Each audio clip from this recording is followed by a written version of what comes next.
రసాయన ఎరువులు, పురుగుల మందుల వాడకాన్ని తగ్గించడం ద్వారా సేంద్రియ వ్యవసాయంతో పర్యావరణాన్ని ఎంచక్కా పరిరక్షించవచ్చు. అలాగే నీటి కాలుష్యం, వాయు కాలుష్యం, నేల కాలుష్యం తగ్గించడానికి కూడా ఈ విధానం సహకరిస్తుంది. తూర్పుగోదావరి జిల్లా గోకవరం మండలం రంప ఎర్రంపాలెం గ్రామంలో సేంద్రియ ఎరువులతో రైతులకు డ్రోన్ ద్వారా పిచికారీ నిర్వహించారు.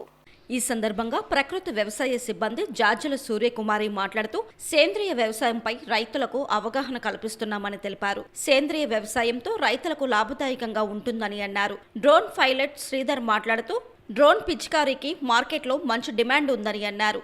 డ్రోన్ పిచికారీ వల్ల రైతులు తక్కువ నీటితో ఈ మందును ఉపయోగించుకోవచ్చని తెలిపారు. తద్వారా రైతులకు నిర్వహణ ఖర్చు తగ్గడమే కాకుండా పంట దిగుబడులతో ఎక్కువ లాభాన్ని పొందవచ్చని పేర్కొన్నారు.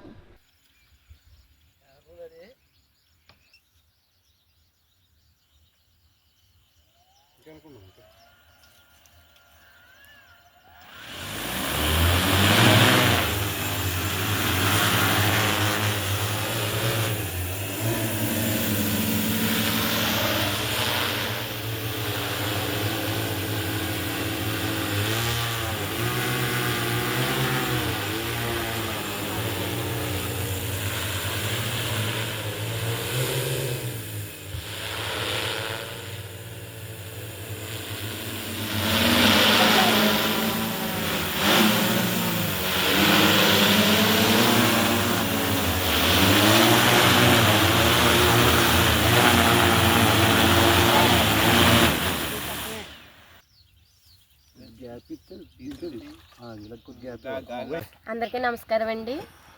నా పేరు వచ్చి సూర్యకుమారి. నేను వేర్లంకపల్లి గ్రామంలో ఐసీఆర్పీగా పనిచేస్తున్నాను. రైతులకి ప్రకృతి వ్యవసాయం మీద అవగాహన కల్పించడానికి డోర్ టు డోరు పొలంలోకి వెళ్ళి ఇలాగ వరి పంటలు, మొక్కజొన్నకి డ్రోన్ కోసం చెప్పడం జరుగుతుంది. అలాగే డ్రోన్ పిచికారీ కూడా ఇలాగ కషాయాలు చేసుకుంటున్నారండి. జీవామృతం, అగ్నాస్త్రం, దశపర్ణం, వేపగింజల కషాయం ఇలా చేయించుకోవటం వల్ల తక్కువ పెట్టుబడి ఎక్కువ లాభాలు వస్తున్నాయండి. డ్రోన్ పిచికారీ వల్ల రైతుకు కూడా ఎక్కువ అవగాహన కల్పిస్తుందండి. ప్రకృతి వ్యవసాయం వల్ల ఇలాగ చాలామంది ముందుకు వస్తున్నారండి. డ్రోన్ పిచికారీ కోసం ఇలా ప్రకృతి వ్యవసాయం ఆరోగ్యం కోసం బాగుంటుంది. ఇప్పుడు ఎటువంటి పురుగు మందులు వాడకుండా కషాయాలు వాడుతున్నారండి రైతులు కూడానే. అదే ముందు ఇంకా మరింత రోజుల్లో ఇలాగే డ్రోన్ పిచికారీ ద్వారా రైతులు అవగాహన కల్పిస్తూ ప్రకృతి వ్యవసాయం చేయిస్తాం సార్. చాలా రకాలుగా ఇది డ్రోన్ అనేది ఈ ఆధునిక యుగంలో చాలా ఉపయోగకరంగా ఉంటుందండి. ఎందుకంటే ఈ మధ్యకాలంలో చాలా కాలం నుండి ఈ యొక్క వర్కర్స్ దొరకడం చాలా ఇబ్బందికరంగా ఉంటుంది. చాలా కొరత ఉంటుంది, లేబర్ కొరత. కాబట్టి దాన్ని అధిగమించడానికి డ్రోన్ అనేది చాలా ఉపయోగపడుతుంది. రైతు ఎప్పుడు కావాలనుకున్నా వెంటనే ఈ యొక్క డ్రోన్ని పిలుచుకుని ఎన్ని ఎకరాలైనా సరే, 20-30 ఎకరం ఉన్నా సరే ఒక రోజులో మొత్తం ఒక డ్రోన్తో కోటింగ్ చేసుకోవచ్చు అనమాట.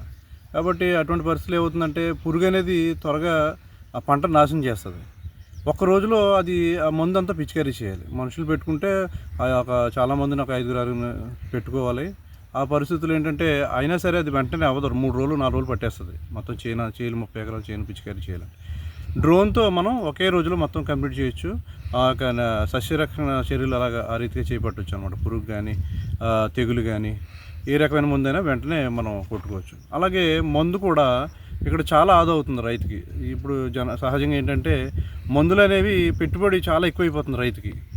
దాన్ని చాలా తగ్గించుకోవచ్చు అనమాట. రైతు మిగలాలి, ఒక 1000 రూపాయలు, ఒక 10,000 మిగలాలన్నా కూడా దీంట్లోనే మనకి డ్రోన్ ద్వారా కొట్టించుకుంటే మిగులుతుంది. ఎందుకంటే 30% మందు తగ్గించుకొని కొట్టుకోవచ్చు అనమాట. ఎందుకంటే మనం తక్కువ నీటితో దీన్ని పిచికారీ చేస్తాం కాబట్టి ఏంటంటే మందు తగ్గించుకోవచ్చు. పవర్ ఎక్కువగా ఉంటుంది కాబట్టి మందు తగ్గించుకుని చేయనంతా కూడా పిచికారీ చేసుకోవచ్చు.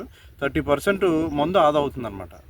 ఆ ఏరియా కనీసం ఒక రైతుకి ఒక 50,000 రూపాయలు పెట్టుబడి రైతుకి ఒక 30% అంటే ఇంచుమించు 15,000 రూపాయలు, 15,000 నుంచి ఒక 20,000 రూపాయల దాకా మందుకయ్యే ఖర్చు తగ్గించుకోవచ్చు అనమాట. ఆ రీతిగా రైతుకి అదనంగా ఆదాయం చేకూరుతుంది.